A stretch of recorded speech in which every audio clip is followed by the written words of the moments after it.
পিলুর মা কল্যাণী এই বাড়িতে এসে উঠবে। এই বাড়িতে আমি থাকতে পারবো না। বড় ম্যাডাম, আমার মা কোনোদিনও এই বাড়িতে আসবে না। ফিরবে না নাকি এ বাড়িতে? লোককে জয় করবার ঢং। বড় ম্যাডাম, আমার নামে যা খুশি তাই বলুন, কিন্তু আমার মাকে অপমান করবেন না। আমার মা সত্যিই দেবী। মণিমা, আমি কিছু বলবো? দেখো মণিমা, তুমি খুব উত্তেজিত হয়ে আছো। আজ থাক না এইসব কথা, বাড়িতে অনেক লোকজন রয়েছে, কাল আমরা এইসব বিষয়ে আলোচনা করব। না, কোনো কাল নয়, কোনো কাল নয়, আর কোনো আলোচনা নয়। যা ফয়সালা হবার এখনই হবে। আমি মামার সঙ্গে চলে যাব রঞ্জাকে নিয়ে বাড়ি থেকে, ব্যাস।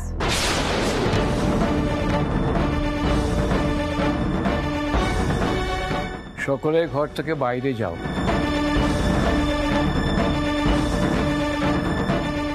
আমি রিজুলার সঙ্গে একটু কথা বলবো। ঘরটা খালি করো সবাই।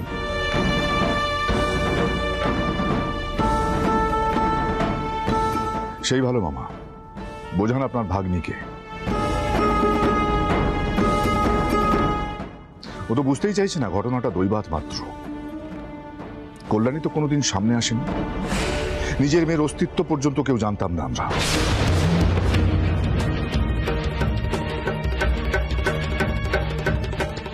নেহাত পিলু আবিষ্কার করে ফেলে কল্যাণীর সাথে বাড়ির যোগসূত্র, তারপর ঘটনা নিজের গতিতে চলে। শুধু বোঝান ওকে।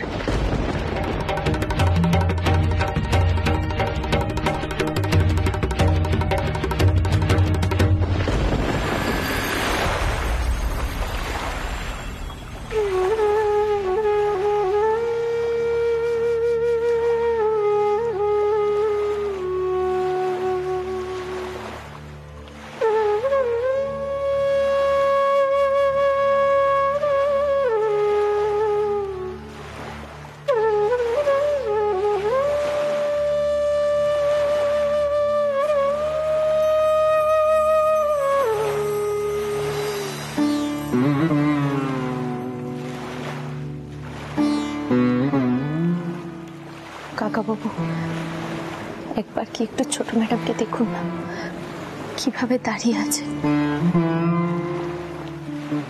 বড় ম্যাডাম পুরোটা ফুল পুচ্ছে।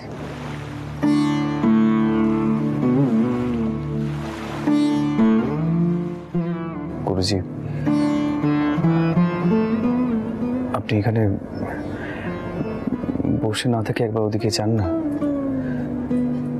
গিয়ে বলুন যে রঞ্জা আর মণিমার জায়গাটাকে যেমন ছিল এখনো ঠিক তেমনই আছে। গুরুজি, সত্যিটা তো মেনে নিতে হবেই জীবনে।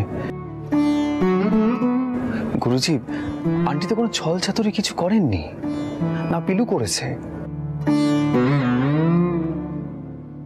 গুরুজি, এখানে কারোর তো কিছু করার নেই। গুরুজি, আপনি যান মণিমার কাছে, একবার কি কথা বলুন প্লিজ।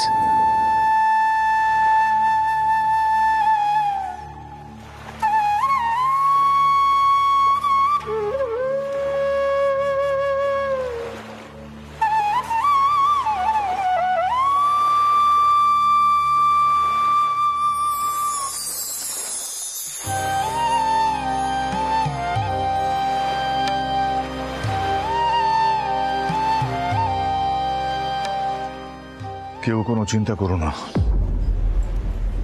রিজুলা কোথাও যাবে না।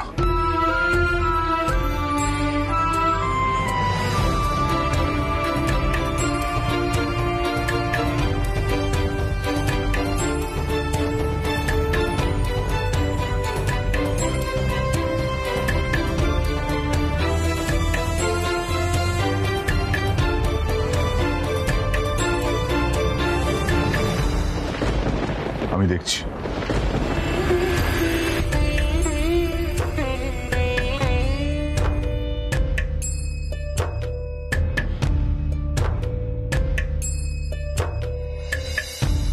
কল্যাণীকে লোকচক্ষুর আড়ালে যেতে বাধ্য করেছিলি তুই, এই কথাটা আর কেউ না জানুক, আমি তো জানি। দেখ, যে পাপটা তুই করেছিস সেটা স্খলন করার একটা সুযোগ এসছে, সেটার সদ্ব্যবহার কর। পিলুকে নিজের মেয়ে বলে মেনে নে। মামা কি বলছো তুমি এসব বলো তো? হ্যাঁ, আমি বলেছিলাম কল্যাণীকে আদিত্যর জীবন থেকে সরে যেতে, তার কারণ কল্যাণীর সঙ্গে যদি আদিত্য সংসার করতো ওর ক্যারিয়ারটা হতো না। আর এটা আমি কিছু ভুল বলিনি, সত্যি হতো না। আর তাই কল্যাণীকে সরে যেতে হতো ওর জীবন থেকে। আমি না কিছুতেই মানবো না যে কল্যাণী আর আদিত্যর সন্তান ওই পিলু, আমি মোটেও মানবো না। এত বছর কেউ নিজের সন্তানের পরিচয় চেপে রাখে তুমি বলো তো? তার মানে কল্যাণী নিজে থেকে দূরে সরে যায়নি রিজুলা?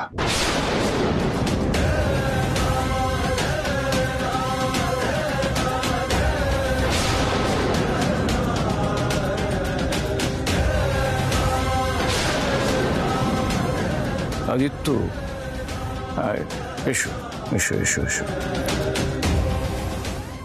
শোনো বাবা, ঘটনাটা এতটা সরল নয়। রিজুলা তোমাকে ভালোবাসতো। যখন জানতে পারলো যে তোমার বিয়ে হয়ে গেছে, তখন ওর বাবাকে না জানিয়ে আমার সঙ্গে পরামর্শ করে কল্যাণীর কাছে গিয়ে পরিস্থিতিটা বুঝিয়ে বলে। এবারে রীতি অনুযায়ী উত্তরাধিকার হতে গেলে বংশের মেয়েকেই বিয়ে করতে হবে। আর সেই কারণেই রিজুলা। মামা এত কথা ওকে কেন বলছো? এত কৈফিয়ত তোকে দেওয়ার কোনো প্রয়োজন নেই। আজকে যে আদিত্য তোমার সামনে দাঁড়িয়ে আছে সেই আদিত্যকে আমি তৈরি করেছি, আমি এই সুরমণ্ডলের পক্ষ থেকে। শুধু ভালো গান গাইলেই না নাম ডাক হয় না, একটা ভাবমূর্তি তৈরি করতে হয়, পাবলিসিটির প্রয়োজন হয়, যেগুলো সম্পূর্ণ আমি একা করেছি ওর জন্য এবং সুরমণ্ডলের পক্ষ থেকে। কাজে এত কৈফিয়ত তোকে দেওয়ার তো কোনো প্রয়োজন নেই। প্রতিভা থাকলে পাবলিসিটির প্রয়োজন হয় না রিজুলা। এতগুলো বছর তুমি আমাকে ঠকিয়ে গেছো, বাধ্য করেছো কল্যাণীকে আমার থেকে দূরে চলে যেতে। আমার এক সন্তানের অস্তিত্বই আমি জানতে পারলাম না। তোমার সঙ্গে আমি আর থাকতে পারবো না।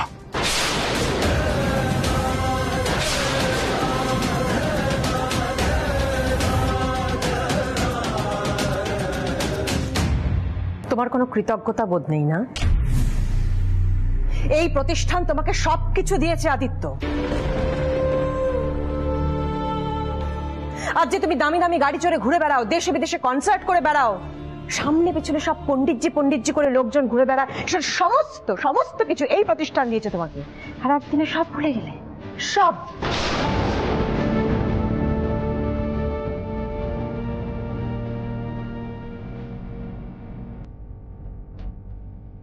মামা, তুমি কি করে আমার সম্বন্ধে আদিত্যকে এত কথা বলতে পারলে? তুমি তো আমার নিজের লোক বলে আমি জানতাম, তাই জানি।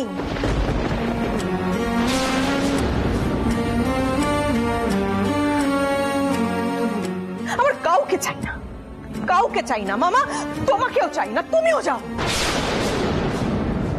চলে যাও মামা, এখান থেকে চলে যাও।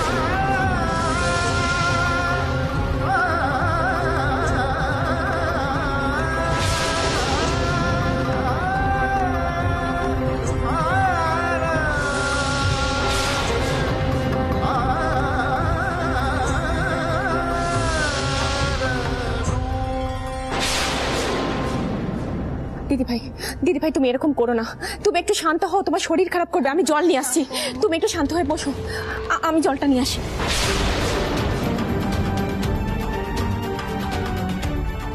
দাদা তোমার দোকানে পায়ে পড়ি আমি, দাদা তুমি ওপরে চলো। দাদা দাদা আমার কথা এখানে শোনো দাদা, আমার তো চলো উপরে চলো দাদা।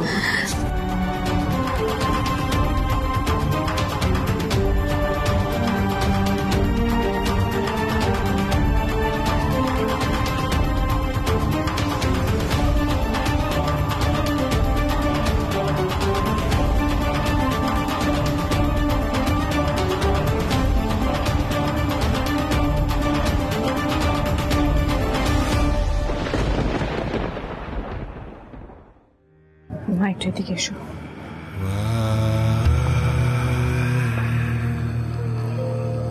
মা একটু শান্ত হয়ে সবটা ভেবে ডিসিশন নেবে প্লিজ।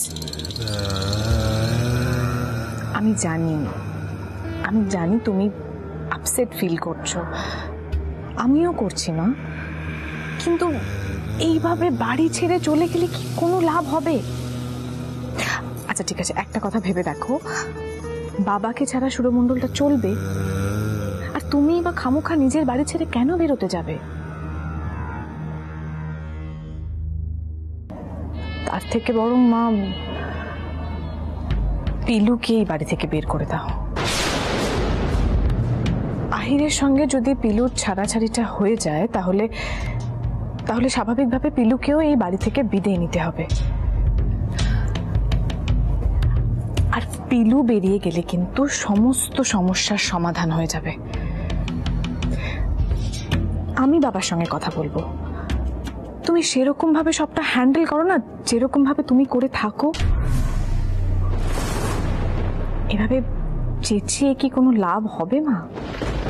দিদি ভাই নাও জলটা খাও দিদি ভাই।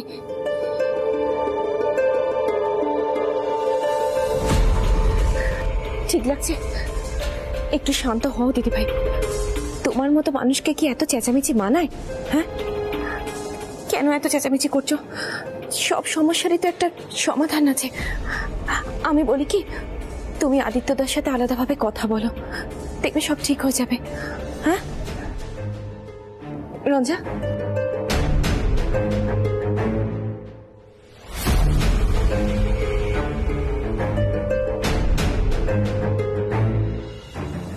মা এইভাবে বাড়ি ছেড়ে চলে গেলে কি কোনো লাভ হবে? একটা কথা ভেবে দেখো, বাবাকে ছাড়া সুরমণ্ডলটা চলবে, আর তুমি বা খামোখা নিজের বাড়ি ছেড়ে কেন বেরোতে যাবে? তার থেকে বরং মা পিলুকে এই বাড়ি থেকে বের করে দাও। পিলু বেরিয়ে গেলে কিন্তু সমস্ত সমস্যার সমাধান হয়ে যাবে।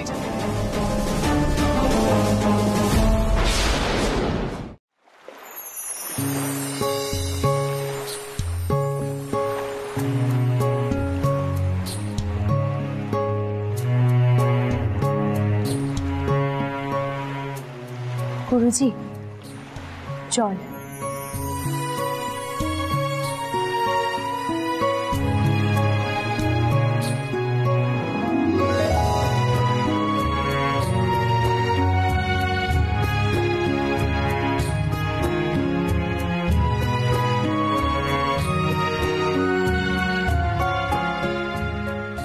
কাকাবাবু আর ঠাম্মামকে ডেকে আনতো পিলু। সোহিনীকেও ডাকিস। গুরুজি একটা কথা বলবো। বড় ম্যাডাম একটা ধাক্কা পেয়েছেন, তাই ওরকম করেছেন। মা বারবার বলেছে আমার জন্য বা মায়ের জন্য যেন এই সংসারটা না ভাঙে, এই কারণেই মা কারোর সামনে আসতে চায়নি। এখন যদি মা যেটা ভয় পেয়েছিল সেটাই হয়, তাহলে মা কিন্তু সারা জীবন নিজেকে দোষী ভাববে। তোকে যেটা বললাম সেটা কর।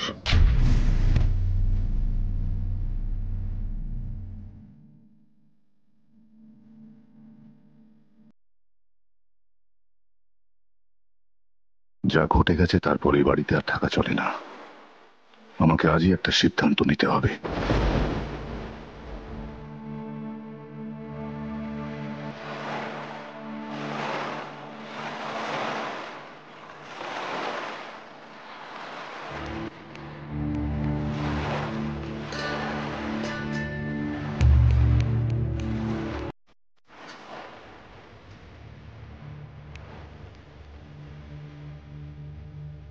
আমি কই কি দাদা, এবারে তুমি শান্ত হও।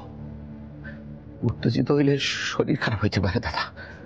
মা, এই বাড়ি জিজুলার বাবা আর আমাদের গুরুজির, কাজে এই বাড়িতে সব থেকে বেশি অধিকার তার। তাই আমি ঠিক করেছি আমি এই বাড়ি ছেড়ে চলে যাব নৈহাটির বাড়িতে।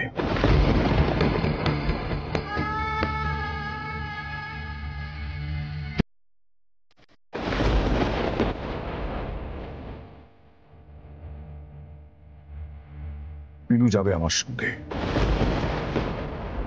আহির, সোহিনী, তোরাও যেতে পারিস।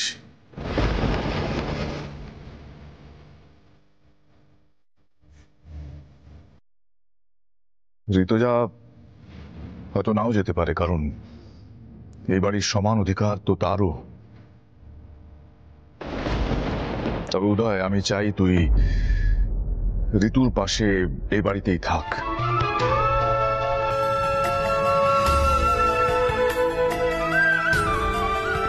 রঞ্জা মাঝে মধ্যে গিয়ে নৈহাটিতে দেখা করে আসতে পারে আমাদের সাথে, যদিও নৈহাটির বাড়ি ওর খুব একটা পছন্দের নয়। সবাই এই বাড়ি ছেড়ে চলে যাবেন গুরুজি? এটা তো আপনার গুরুর বাড়ি, আপনি এখানে গান শিখেছেন, এখানেই আপনি গান শেখান। ওস্তাদজি, এসব কি হচ্ছে কি? গুরুজি,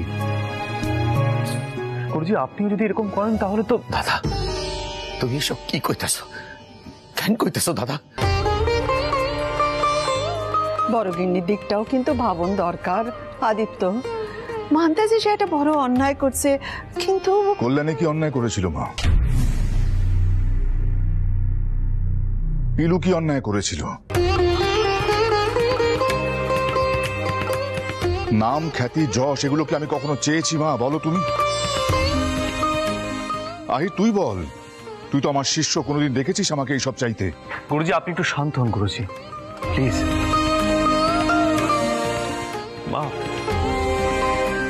মা তুমি কিছু বলো না গুরুজিকে। কেন চুপ করে আছো তুমি? বলো না গুরুজিকে। আমি কি বলবো, আমি কিছুই বুঝতে পারছি না। আদিত্যদার যে এত বড় একটা অতীত আছে আমি বাড়ি তো কিছুই জানতাম না। হঠাৎ করে কেমন একটা থতমত খেয়ে গেছি রে।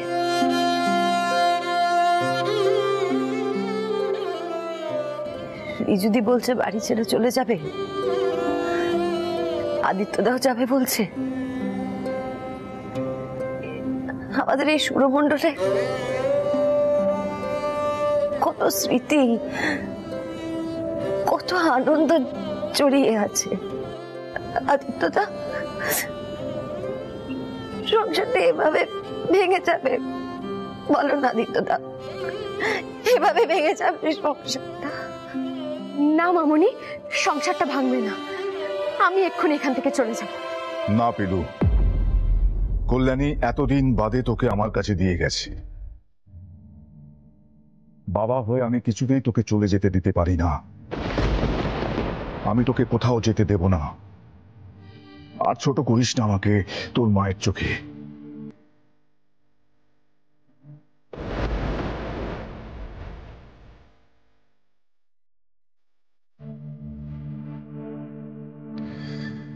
এই বাড়িতে আমি থাকতে পারবো না।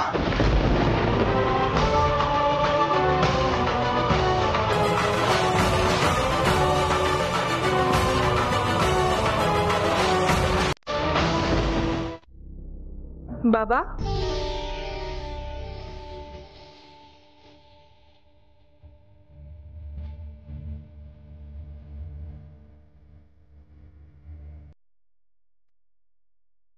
আমাকে ছেড়ে কোথায় যাবে তুমি?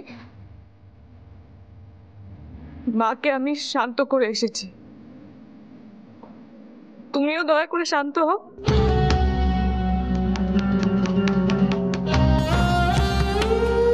তোমাদের এই ঝগড়ার জন্য সব থেকে বেশি সাফার করছি আমি।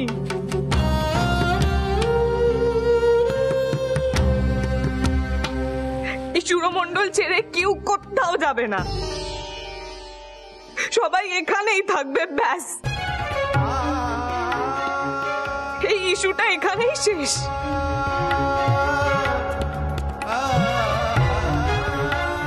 ছোটকা, ছোটকা তুমি বাবাকে বলো, এবার কিন্তু আমি কিছু একটা করে বসবো।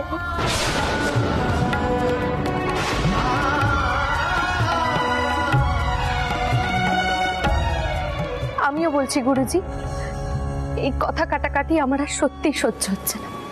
মা বারবার বলেছে এই সংসারটা যেন না ভাঙে। আপনি কোথাও যাবেন না, কোথাও না।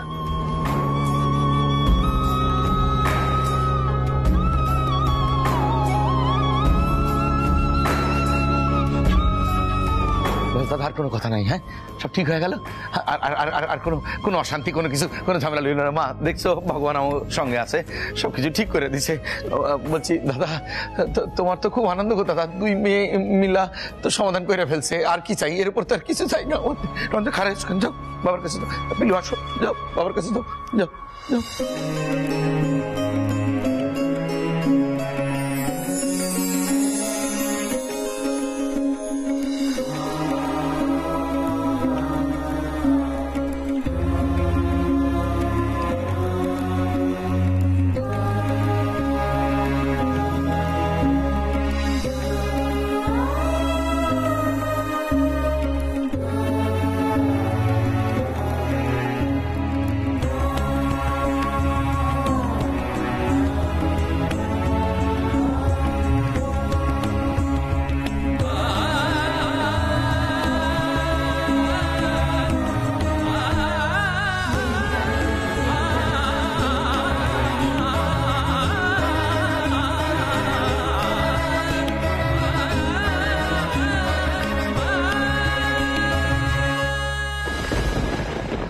এই জায়গাটা